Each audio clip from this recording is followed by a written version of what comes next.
Please.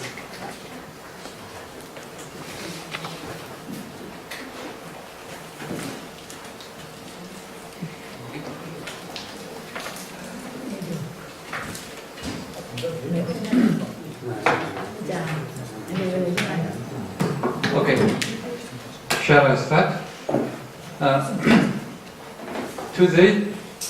Today's topic, the surgery industry in Georgia and Japanese patients.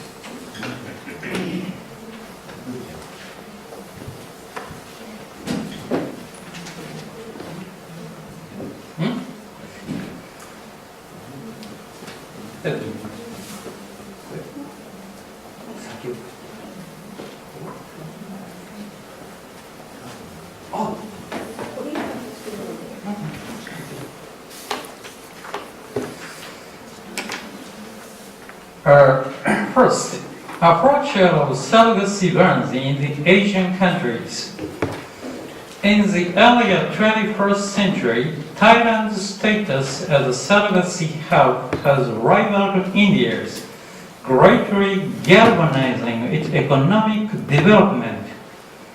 On July 30th, 2015, the Thai government enacted protection for children born through assisted reproductive technologies. Since August of 2015, patients from developed nations seeking surrogacy treatment fled Thailand en masse to Nepal and the Mexican state of Tabasco. By the end of 2015, both Nepal and Tabasco issued complete bans on commercial surrogacy. In March 2015, the New Life Global Network opened a local branch in Cambodia. On November 3rd, 2016, the Cambodian government announced a complete ban on commercial surrogacy in all medical facilities in Phnom Penh. As of this presentation, NLZN is expanding its surrogacy business from its local foothold in Thailand to Vientiane in Laos and Naypyidaw in Myanmar. Since 2018, their exodus from Thailand will likely shift demand primarily to the USA, Georgia, Ukraine, and Russia. What does this presentation aim at? This presentation explores and reviews the practice and conditions of the surrogacy industry in Georgia, the birthplace of NLZN, and the base of operations for the Japanese-run brokerage firm, Georgia Surrogacy Japan. Firstly, the characteristics of the surrogacy industry in Georgia. Secondly, risks facing the Georgian surrogacy industry. Lastly, conclusion. Realities of the Georgian surrogacy industry, such as NLZN. NLZN was founded in 1928 in Tbilisi, in Georgia. Surrogacy options. Married heterosexual couples. Surrogate mothers. Our surrogate mothers between the age of 18 to 35. Most of them have at least one child of their own with successful past experience in pregnancy.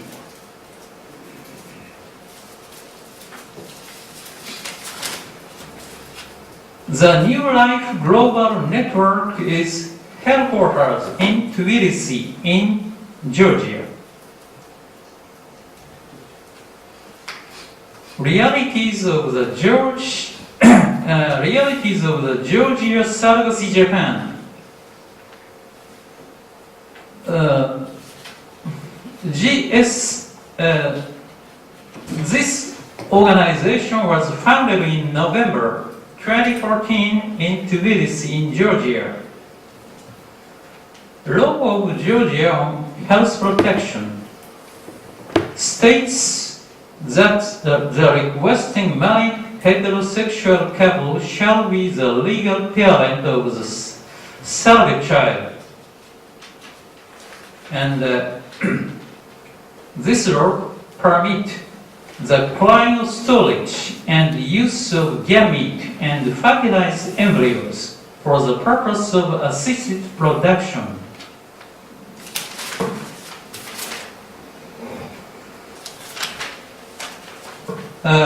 She is Mariam Kukunashvili, a medical doctor and reproductive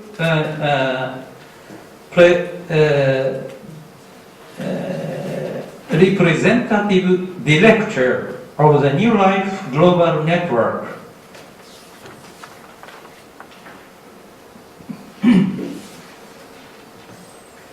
Surrogacy arrangement. 3 documents are required to authorize married heterosexual couple requesting surrogacy as a legal parent of a surrogate child.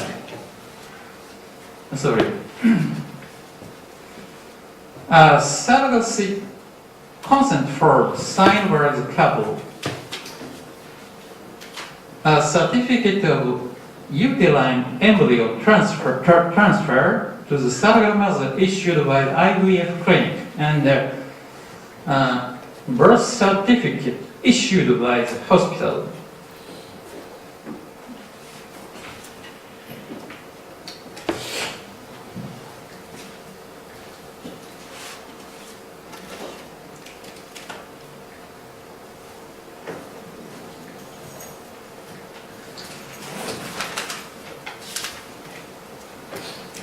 Surrogate Motherhood Center of Georgia, in collaboration with IVF Support Center in Georgia.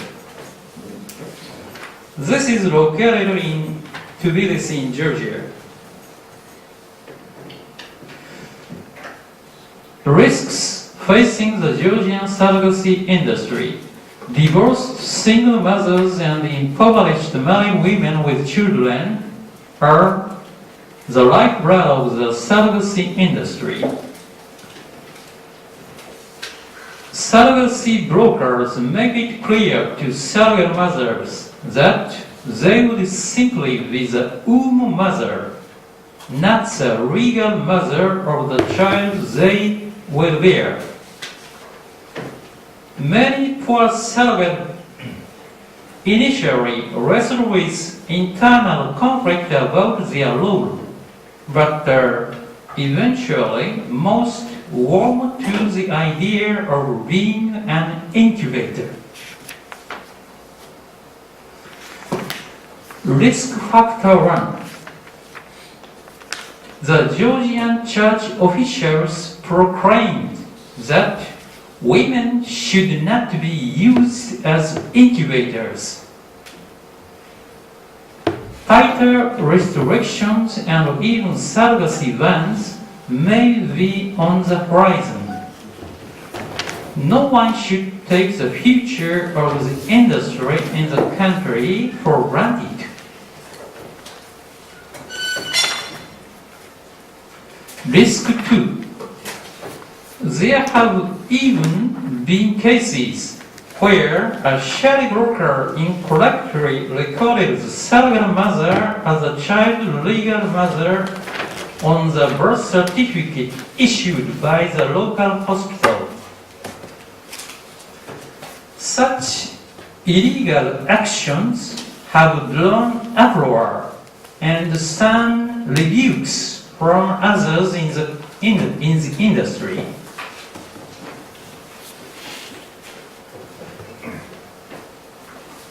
In effect, this allows the surrogate mother to legally refuse to transfer the surrogate child and raise him or her herself.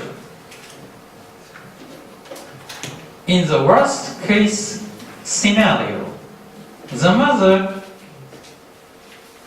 could be a conduit for human trafficking to a third party.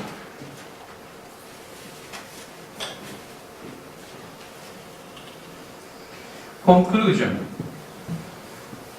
In its current form, on health protection protects the right of the couples who commission surrogacy arrangement, but not necessarily those of impoverished Georgians desperate to become surrogate mothers. For example, there are no regulations about the number of times a woman can provide surrogacy services.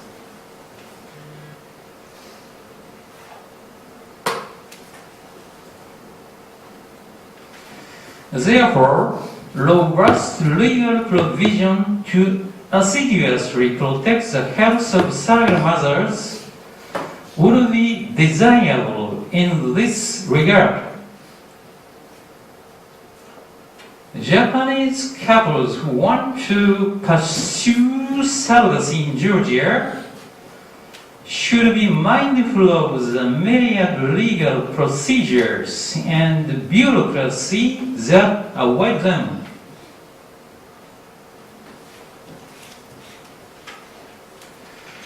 For instance, in Georgia, they need an exit permit for their child, as well as a birth certificate issued by a local hospital. On the other hand, in Japan, they need to enter him or her in their family registry, along with the necessary process to grant citizenship and a passport. So, to sum up, couples will encounter no issues at all with the Japanese legal system if the mother of the foreign-born child is Japanese and under 50 years old. However, when the mother is 50 years or older, the birth must be reviewed by the Civil Affairs Bureau due to a 1961 directive by the head of the Civil Affairs Bureau of the Ministry of Justice.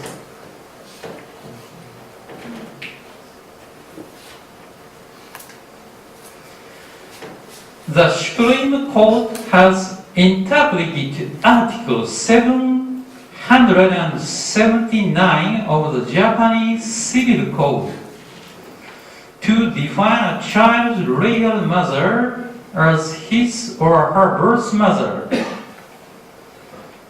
Therefore, if a Japanese mother 50 years or older reported the child as a legitimate birth to a Japanese mother and father, the reviewers would never allow the registration because they think that there's no way the mother over 50 years old can be the birth mother. According to the aforementioned Article 779, even though the Georgian birth certificate is specifically designates the Japanese mother as a mother of the Georgia-born child,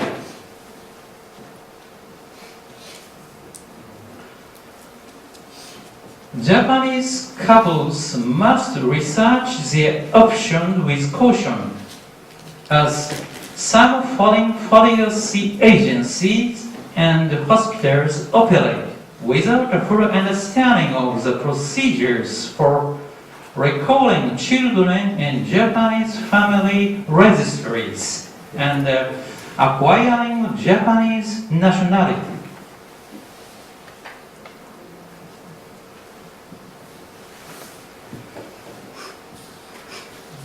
Those who utilize Georgian surrogacy tourism will be well advised to keep abreast of the latest legal development in the country and carefully weigh the advantages and disadvantages of pursuing reproductive medicine services there.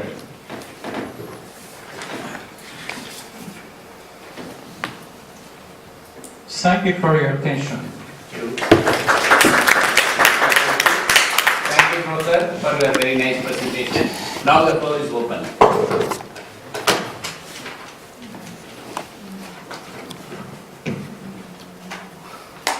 Can I start? I'd like to ask a question. So when we compare, in the last couple of years, we've been looking at the surrogacy industry in Thailand and in India. For Japanese parents who would like to make a contract with a surrogate, how do they feel about the Georgian surrogate mother compared to the Thai or Indian surrogate mother? It's the same, or is there any different feeling? There are so many Japanese, there are so many patients requesting surrogacy in Thailand as well as in India.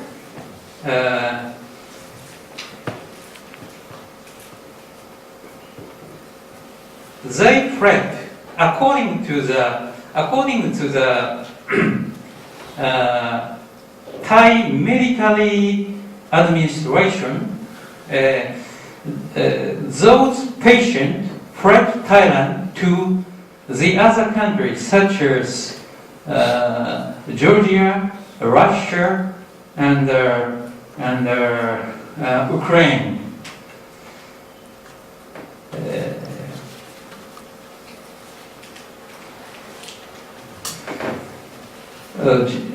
Nowadays, Japanese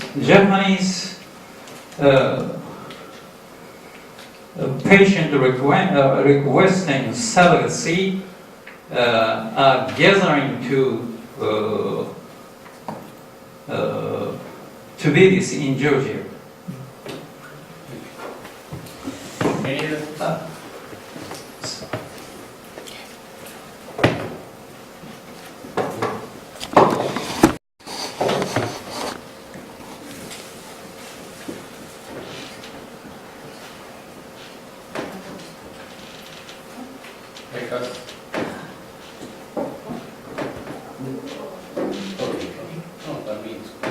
Any other question? Questions? Okay, next. No? Okay. Yeah. Thank you very much. There's a question.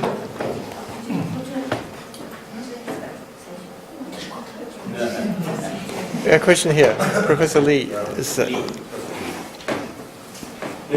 In surrogacy, the eggs and fertilizing, what kind of material, for example, if it's a heterosex couple, if two are men, how to make eggs and fertilization? And then so means that is a surrogate mother eggs used by the fertilizing, or something like that.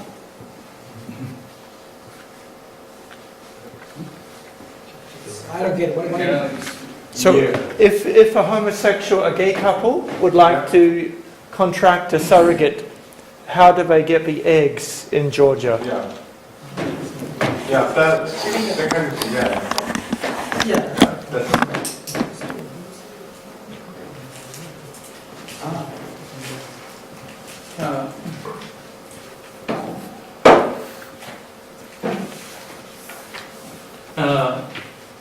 In case of Georgia, heterosexual couples, or only heterosexual couples, can possible, are possible.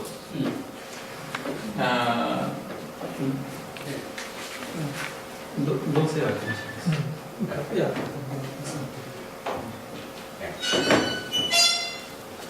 So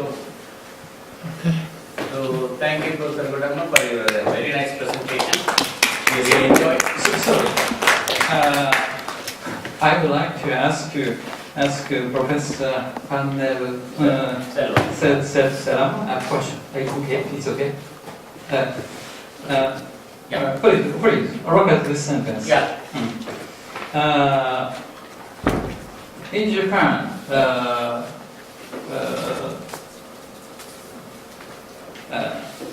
is there the same law in your country? Is there same law in your country? Yeah. It's the same law. How about India? I would say that Japan as well as India, they follow the same rule.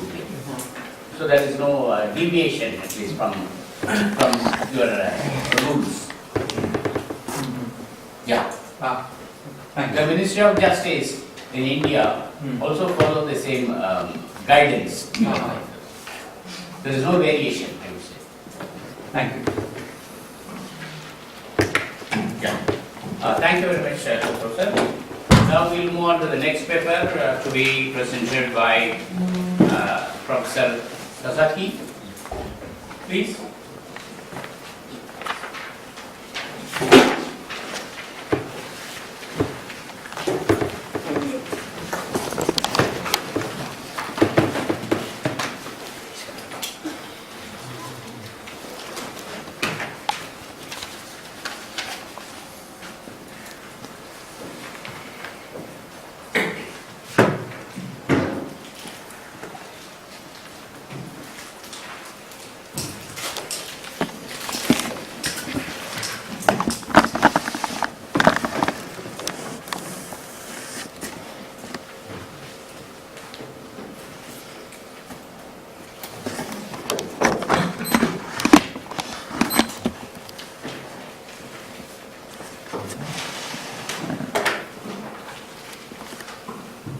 Okay, let me begin with my presentation. I'm Hazuki Sasaki from Kumamoto University. First, I want to thank Professor Takahashi to give me a chance to have a presentation here. Actually, my topic is this, the security governance of food. It's about security and governance. I will explain it later.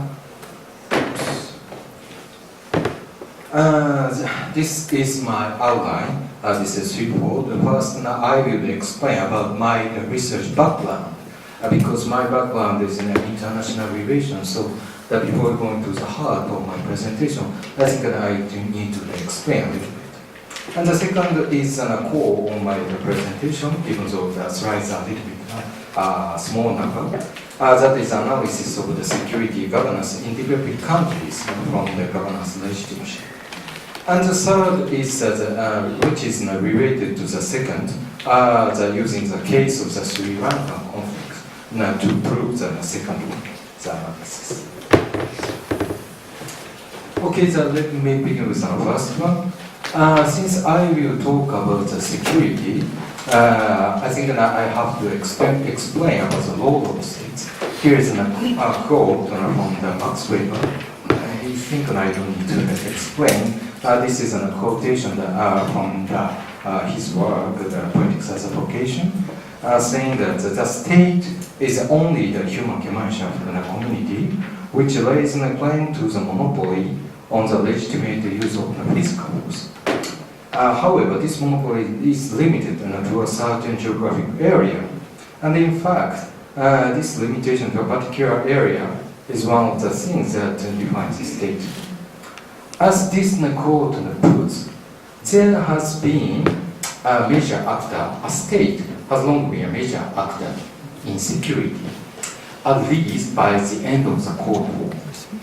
Actually, it monopolized national security, it monopolized violence in domestic terms, and also it can use its force against the enemy states.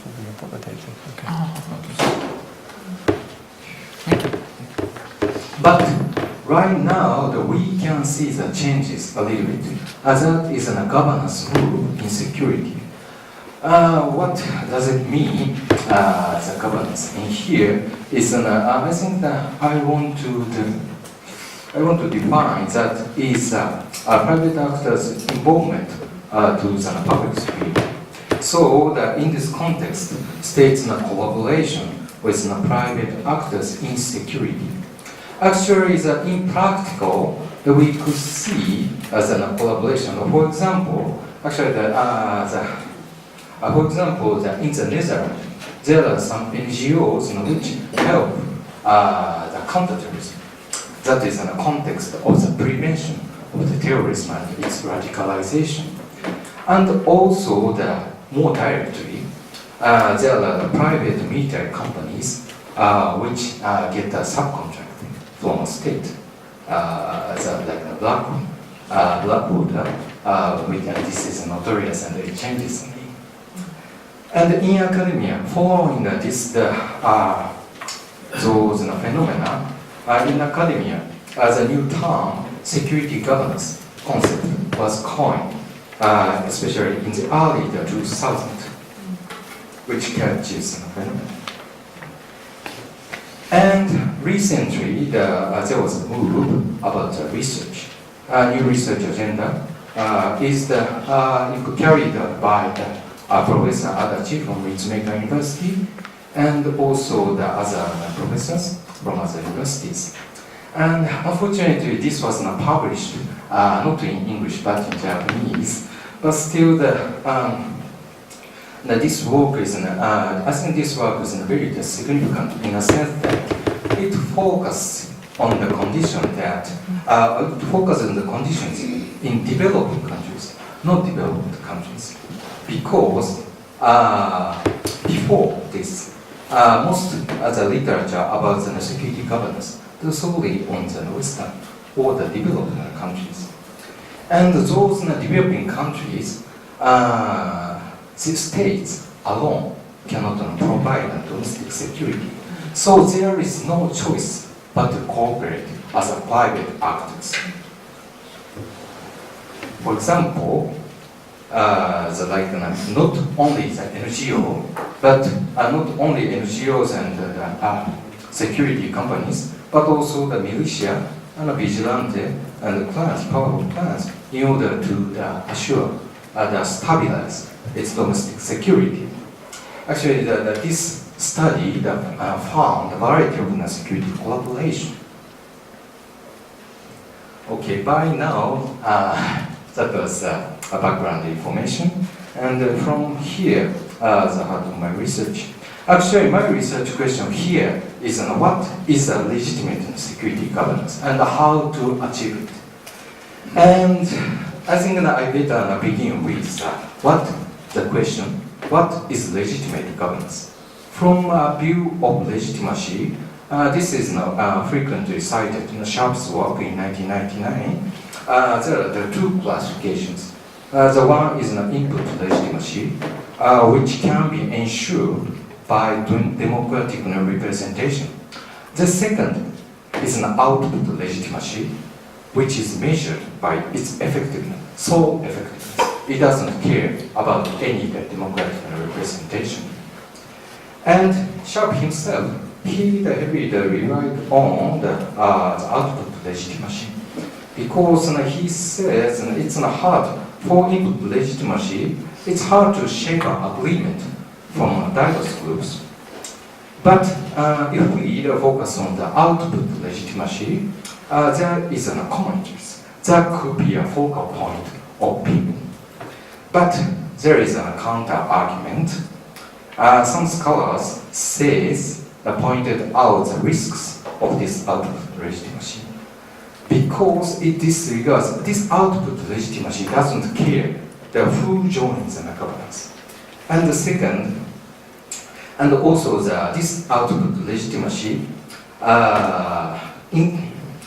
output legitimacy doesn't care who has no political power. So that it neglects the political power dynamics within the security governance. So forth. Actually, I want to apply this classification into the context of security governance. In security, in general, I think it is less likely to assure the democratic inputs to security collaboration. So that I think the people, and it is right, many scholars mostly focus on the output legitimacy. But however, as I said, these previous scholars' work have assumptions that is both a government and private actors share fundamental norms, which are the democratic principles and human rights. I think that this happened. It's because there is a solid focus on the Western cases. I should say it's a Western favored case selection bias. But as Adachi's work showed, in countries which have not achieved perfect domestic security, they don't have any choice. So that a security partner of a government does not necessarily value the fundamental rights and norms. Some groups don't care about human rights. So, and this is a final observation from Adachi's work, that is security governance which collaborate with those dubious actors, I should say dubious. There might have possibilities to empower and or legitimize human rights non-compliant private actors. Actually, this is a collaboration. And also that I draw some implications from his final observation. Maybe the consideration of output legitimacy, too much heavy reliance on output legitimacy is dangerous and insufficient. And secondly, the collaboration with those actors, if it fails, it might produce grave consequences, such as human rights violations. And that's why I think the third implication is we need to manage those security governance by a responsible actor. I think that should be a government. This is known as a problem of meta-governance. From here the case. The argument by now is a little bit ambiguous. I better explain by the case.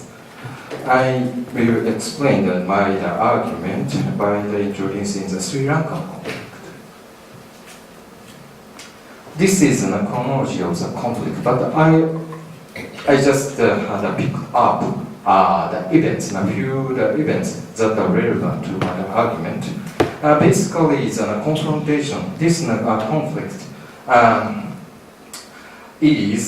arose.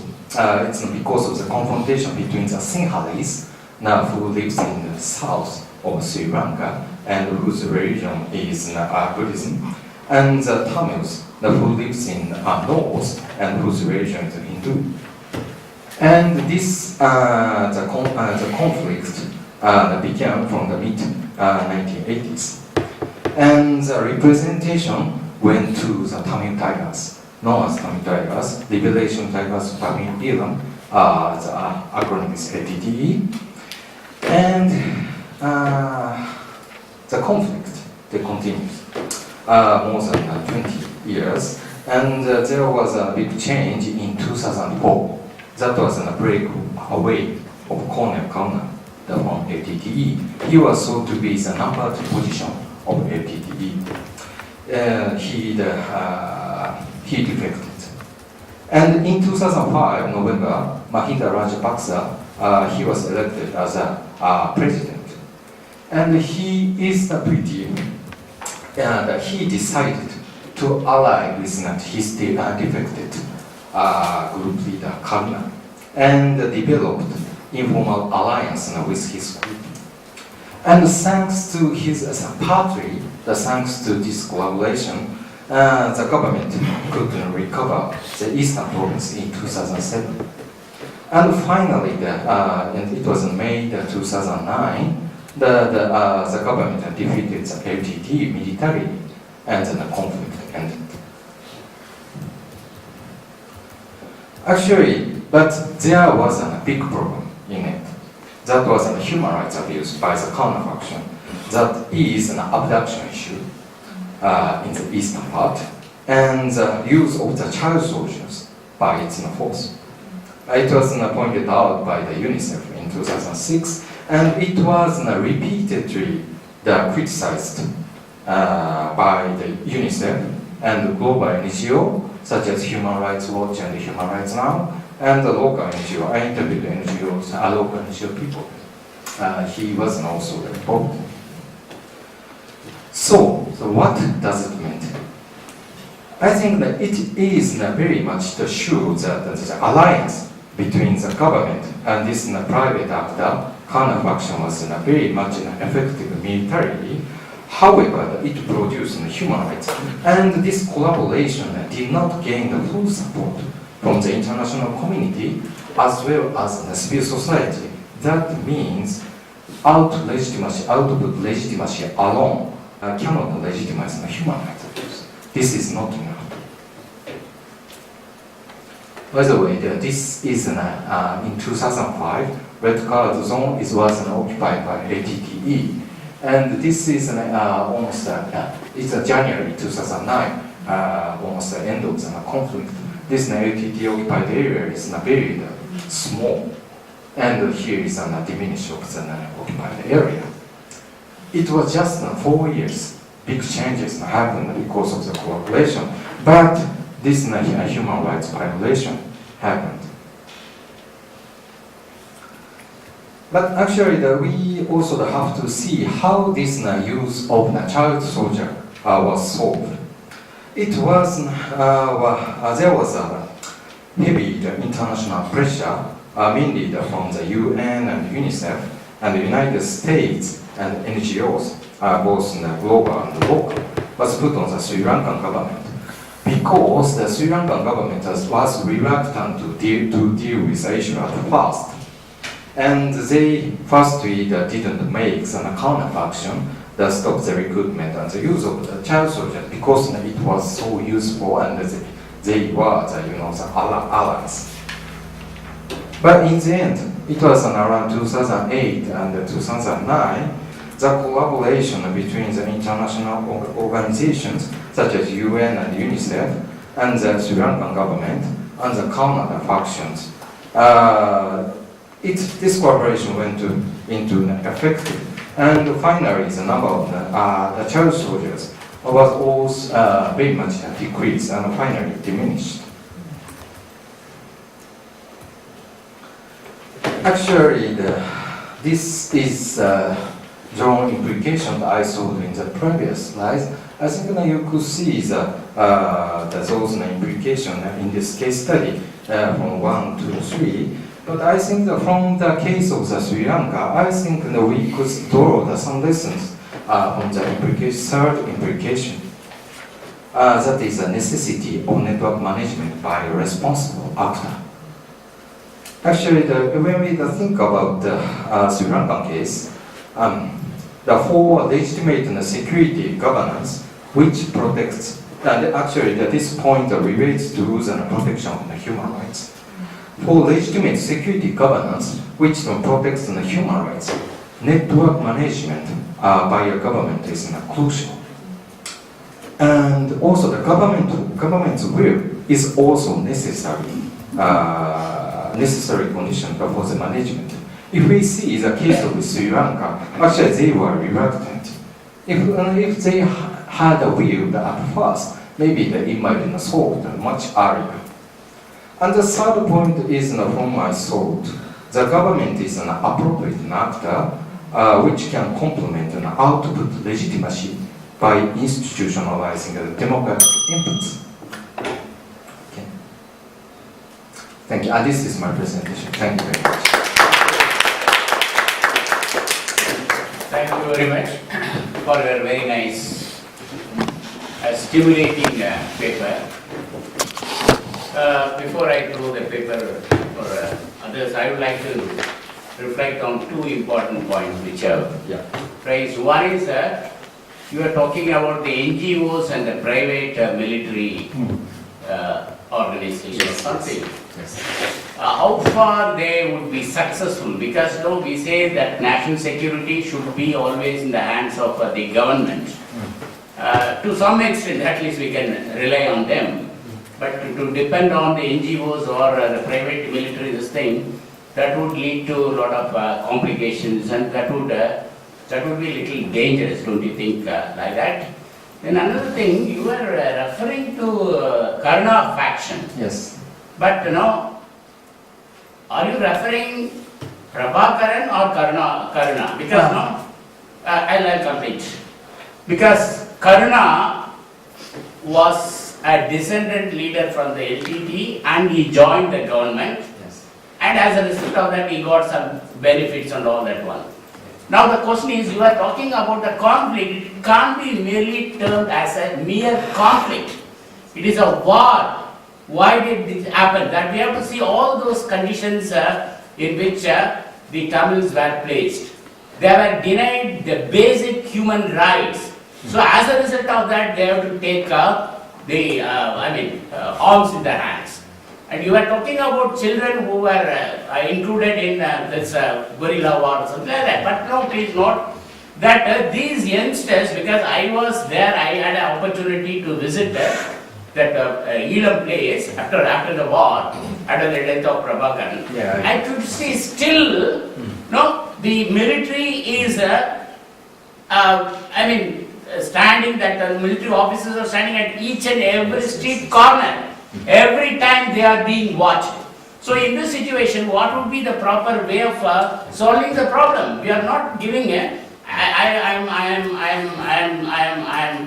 sorry to say that you are giving one picture. The other side is very terrible. Innocent people, you bomb the hospital, you bomb the school. So what is the alternate? I come across some children who lost their parents, who lost their grandmothers and grandfathers. So what is the alternate? They think the only alternative is join hands with the Prabhakaran or LTT, thinking that group would support. So these are some of my observations, but you can go. Okay, let me answer the 2 points. I think, yes, you are right. I mentioned about the NGOs and the work of private organization. Actually, it is true that it's the security collaboration with those actors are successful. Actually, I'm not 100% sure. And the Black Water is notorious because they committed atrocities. And in that context, that's thought to be the failure and failure of the governance. And NGOs, actually, the NGOs, they cannot give the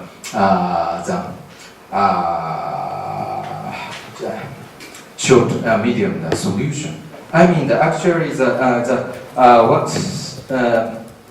might introduce the NGOs about terrorism prevention. So that it needed time, and given its effectiveness, we are not sure. So that it is hard to estimate if the collaboration with security collaboration with NGOs is successful or not. I'm not sure about that. But as for the private military companies, it is very highly likely, and we should focus on the relationship between them. And the second point that you made is, I mentioned the case about the Kauna, and I think your point is very much right. And I think that was frequently said by the Sri Lanka people, because I visited Sri Lanka, both south and north. And I went to Japan and asked some people about how they thought about this. And actually, the public opinion was sharply divided into two, and as well as Kauna's evaluation. He was thought to be a human rights violator, and also that he was thought as a liberator because his collaboration was crucial to end the conflict. So it's very hard, and it's for the Sri Lankan people that I can understand that, and it is very important to finish the civil war itself as soon as possible. But actually, when we see the human rights violation, as you said, it's just a part of the picture. But still, I think this is also the important thing. So I think that I'm struggling to balance between those. That is my exploration. Thank you. Thank you. Is there any other question?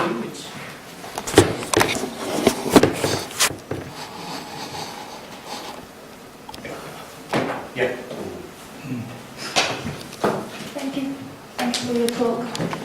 I wanted, if you could kind of elaborate the issue of legitimacy of governments when there are multiple ethnic groups or religious groups or different identity groups within a country, and there is a trust between the government, for whatever reason. It could be because one major identity group is more represented, and in a situation where the minority group, identity group, doesn't feel like the government is actually representing them and their rights are actually oppressed or undermined. In that sort of situation, sure, the NGOs, NPOs might empower them by giving voice and things, but in that situation where the power balance isn't quite there, how do you have the legitimacy? Actually, I think that your point is around here, right? Is that correct? I think that, actually I didn't explain about the sub point. I think that your questions about this. Actually, this Sharp himself is output legitimacy is okay, as long as we could, have some effects about the collaboration between the government and the private actor. That is okay. That's his argument. That's why we need output legitimacy. That's his argument. But however, there is a counter argument. There is no such common cause. That this person, the Papadopoulos, says that there is no women principle which satisfies for all. So the solely the reliance on the output legitimacy is risky. That is his argument. So there is no definite conclusion of it. Any other question? No? Okay. So, somebody? No? Okay. Thank you very much. Good evening. My name is Masami Maruyama and Kyushu University. And today is a big title because of the study of historical materials. Kyushu University is about 100 years. And now in my research in Kyushu University in historical materials, today is 3 topics, and it's 1 to 3 in the big title, and very serious and very sensitive theme. That's okay. And at first, today's contents, your paper and the study, this is a scientific study in Kakeihi and Japanese very big foundation. In my end of research and top manager. And this is it's the one in collection of historical materials and include books, Meiji and Showa, Taisho and Showa, in 19th century and 20th centuries, and very valuable books. And second, in the collection, and it's very interesting in historical materials and specimen, and the book title Specimen and Historical Material.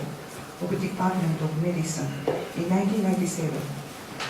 And some three. And Kyushu University is very famous in Q-bisection. Everybody you know? You don't know? You know? You don't know? Oh, really? Okay, our university is a long time is taboo. Okay. Yeah, very sensitive about basics. Okay. Yes, and today is a little, and it's okay. And one is this is historical materials, and this is big data. Big data, and excuse, and this is about 500 books, and for example, Sargent and Bildod books, very famous books, textbooks. And these books now in University Medical Library, and the director rooms and closed, and I'm searching. And this is the collection of historical materials, including books and long time and about the Meiji Taisho Showa. And because this our Fukuoka in 2005 and 7.5 magnitude earthquake and qualitative and quantitative evaluation for the study of the historical of medicine. And the books and many books and many specimen and materials and keep. Today is big topics and very difficult. And Kyushu Kyudai Bisection, Japanese Kyudai Seitai Kaibo Jiken. Japanese member and simple contents. And 8 American bomber pilot were computed in Japan after an air raid Fukuoka attack in 1945 June 19th. Some of them were sentenced to death by the local unit of the Japanese Imperial Army, but instead were used object of material medical experimentation. To avoid prosecution by the Yokohama District Military Tribunal, one key person involved in this experimentation committed suicide, and full detail may never be known. And this is the Kyushu University Medical Social Vivisection case also serves as an example for unethical experimentation. I'm research and 4 years ago, December 2nd, the same day, and I went to go and Washington DC, and this is my card and research card. I made it, and I'm going to National Archives and Records Administration. I'm searching every day and many people, and very important data in USA. This case it's very interesting and it's very important, and bioethics and encyclopedia and writing. And the 4th edition, there was 1,759 page. The very famous in bioethics is the Hito Kimura, right? And the encyclopedia. And he said that, and the case served as a basic for popular novel by Shusaku Endo, Endo Shusaku, Japanese novelist.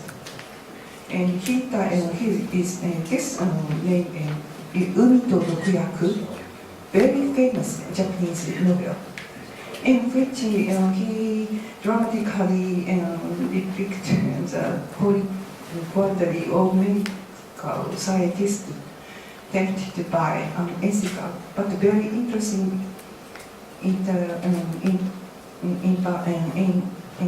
experimentation.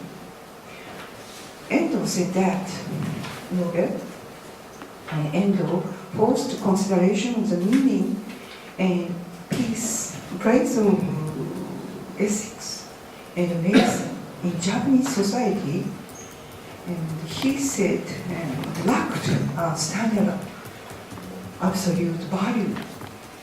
He said that Japanese and people read this novel. And now in fourth edition by Encyclopedia of Bioethics in Writing and Kyushu University Library section, the very detailed writing that. Yes, and it's very, and 4 years ago I went to, I discovered, defined evidence, the key persons writing later. Now nobody. This paper is his. This is what the reason. His Professor Ishiyama. He is key person. Very important person. He is writing a letter, and this is at first he refused absolutely. And but he is very worried about it, Kyudai library section, and I think now I'm teacher, and I got this letter, and now my textbook and the materials were shown as the picture in my textbook. All students can learn and look it. And this is my textbook paper. And my university students said that, and I don't know, they don't, because they are younger, and because this is novel in the 1960s. But oh, really? And Kyushu Daigaku, Kyudai, wow!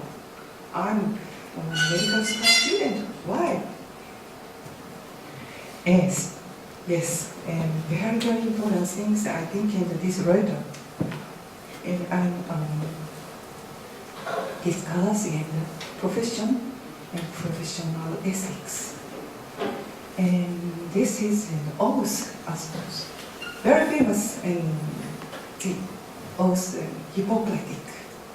Hippocratic oath and the rule of profession. And I will pursue regiments for the good of my parents according to my ability and my judgment, and never to harm to anyone. The oath Hippocrates. And I think the practice of specializing expertise and the special moral commitment, just to mention what most differentiate profession from other occupation. It's very important thing, the prohibition of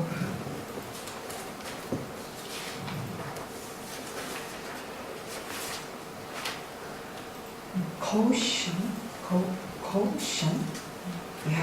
prohibition of caution, and required that people owners contract that establish ethical marketplace relationships. And now, professional obligation, 9 topics and encyclopedia of bioethics. one, who is this professional chief client? Two, and what are the central practice value of this profession? And three, and what is the ideal decision-maker relationships between and the person or group being such a member of this profession? And four, and what the standards of competence, practice of this profession? Five is what sacrifice are required of members. And six is very important thing. What are the ideal kinds of relationships between the member of this profession and the co-professionals, and between the members of this profession and other parties who assist them in their professional practice. Seven is very important things, and what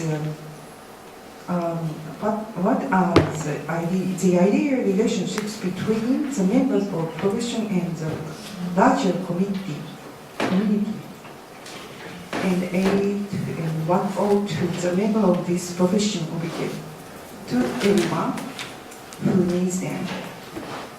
Nine, and what are the member of this profession obligate to do to preserve the integrity of their commitment to its value, and to educate others about them. And it's 9 category. And in this in this time in World War II, 1945, June 19th, and Fukuoka attack Fukuoka, and Fukuoka the air raid.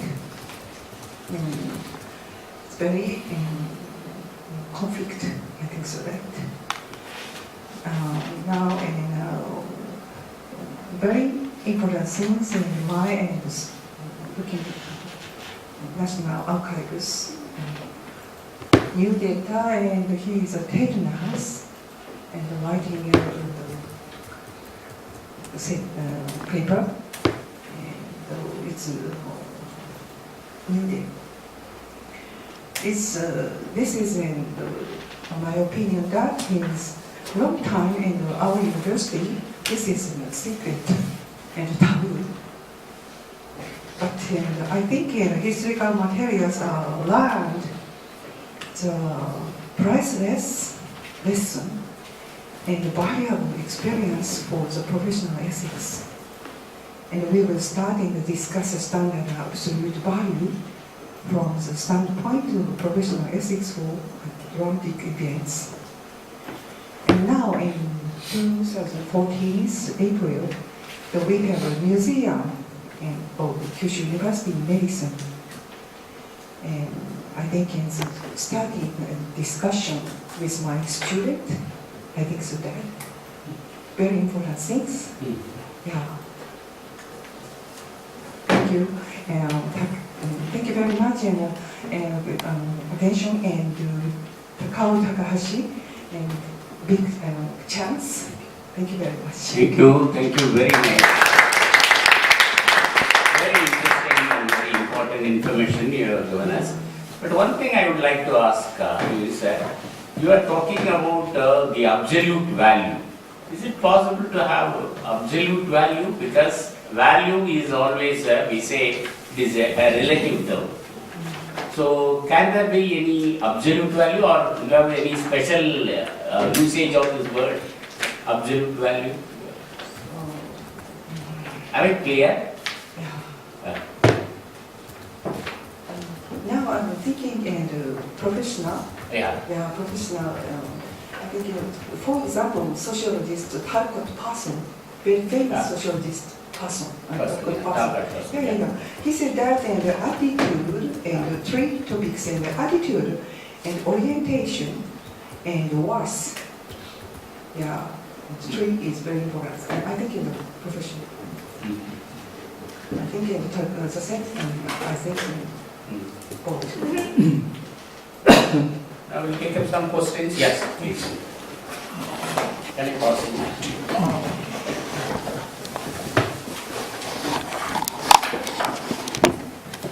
I wonder if you know that the 8 Americans who were treated in Kyushu University, their plane crashed over Takeda in Oita. There was a small Japanese plane with one pilot that crashed its plane into the large bomber, and the Japanese pilot also died. A statue of that pilot is there in that village. And the Americans who were sent to Kyushu, one of them survived who was sent to Tokyo, the commander. And those who died, some of the experiments that were done on them was to infuse them with seawater. Would you call that an experiment? I mean, everybody knows that, infusion of seawater into somebody's vessels. So it is like they simply tortured them to death. Yes. And so it's very good that Kyushu University recently, opened this file and talked about it. But as you say, a lot of people don't know. A lot of Japanese don't know. I usually talk about this in teaching of bioethics. All Chinese and Korean students know, no Japanese know. And even if you tell them, they are still in denial. Most of them still cannot accept that happened or try to rationalize it. Oh, it was time of war, it was a fight.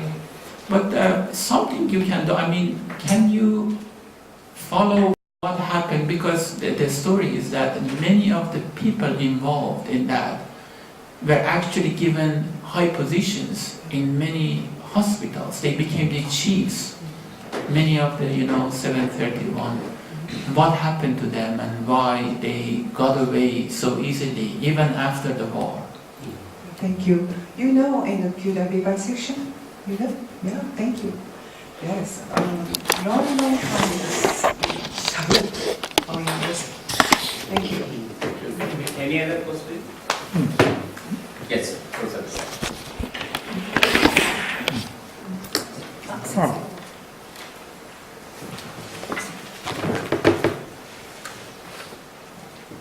Thank you for the presentation. This is my comment. Thank you. So please slide back to the chief categories of professional obligation. Yes, I think your presentation would be better if you focus on these obligations. So, in the case of Kyushu bisection, who is this professional chief client? Yes. So it was forgotten, Yes. chief client. And what are the central practice values of this profession? Probably central practice values is for the sake of military group or nation, Japanese nation, and medical academy. Yeah. And 3, 4 skip. And 5 is, I think, is correlated to, maybe in this case, correlated to 9s. Yeah. So, 6, the members of the profession between the members of the profession and co-professionals. And we were so newly discovered document, one professional, one professor and co-professional. The relationship was very important. Yes. And 7, what are the ideal relations between the members of this profession and the larger community? Yeah. So this 7th functioned very strongly in that case. Yes. So larger communities, Japan, and so fighting against many countries, and so an army and medical academy. Yeah, So for the sake of the larger community, yeah, so they sacrifice yeah. themselves. And the nine, Yeah. what are the members of this profession will be obligated to do to preserve the integrity of their commitment? Integrity. So this document you discovered, Ishiyama Fujiro committed suicide Yes, because of he broke. yes, He was forced to break his integrity. Yeah. So it is his sacrifice. So the effect of sacrifice. So if we compare those guidelines or obligations with that miserable case, your presentation will be better. It's all my thank comment. you. Thank you very much. And I think it's very interesting. Thank you. And you know, in Kyoto University, 731, Nanasan Ichi armies. Yeah, very famous. Kyoto University. Yeah. Compare. I think so. Thank you. Thank you. Yeah. Might be.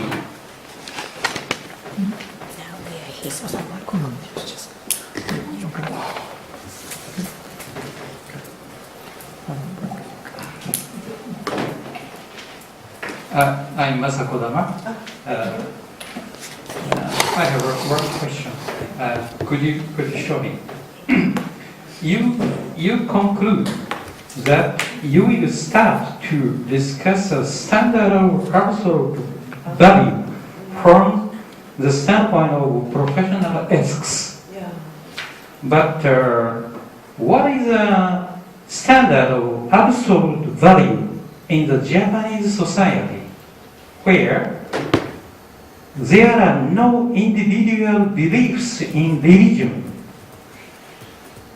Professor Ishiyama was forced to follow the absolute order of the Japanese military during the World War II.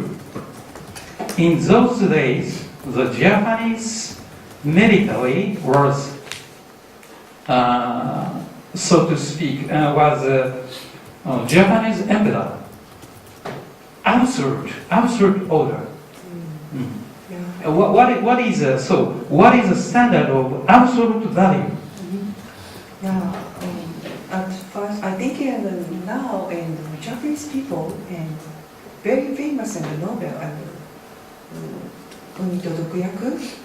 and student first impression of Nobel. But now it is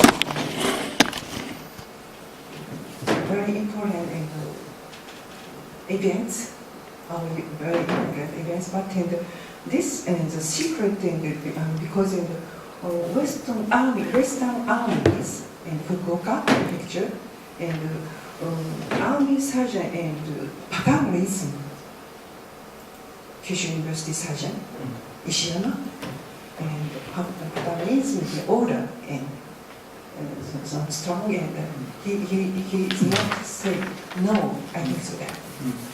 It's very strong in relationships and paternalism. But I think now in the peaceful days and peaceful, but now always do no harm in medical student and medical medicine and nurse and doctors. But in the war, when the study in war, but do no harm in medicine profession. Yeah, and it's very important things. Okay. Yes, I think so. Thank you. Thank you. Thank you, Professor Musami, for Thank very you. nice. Thank you very much.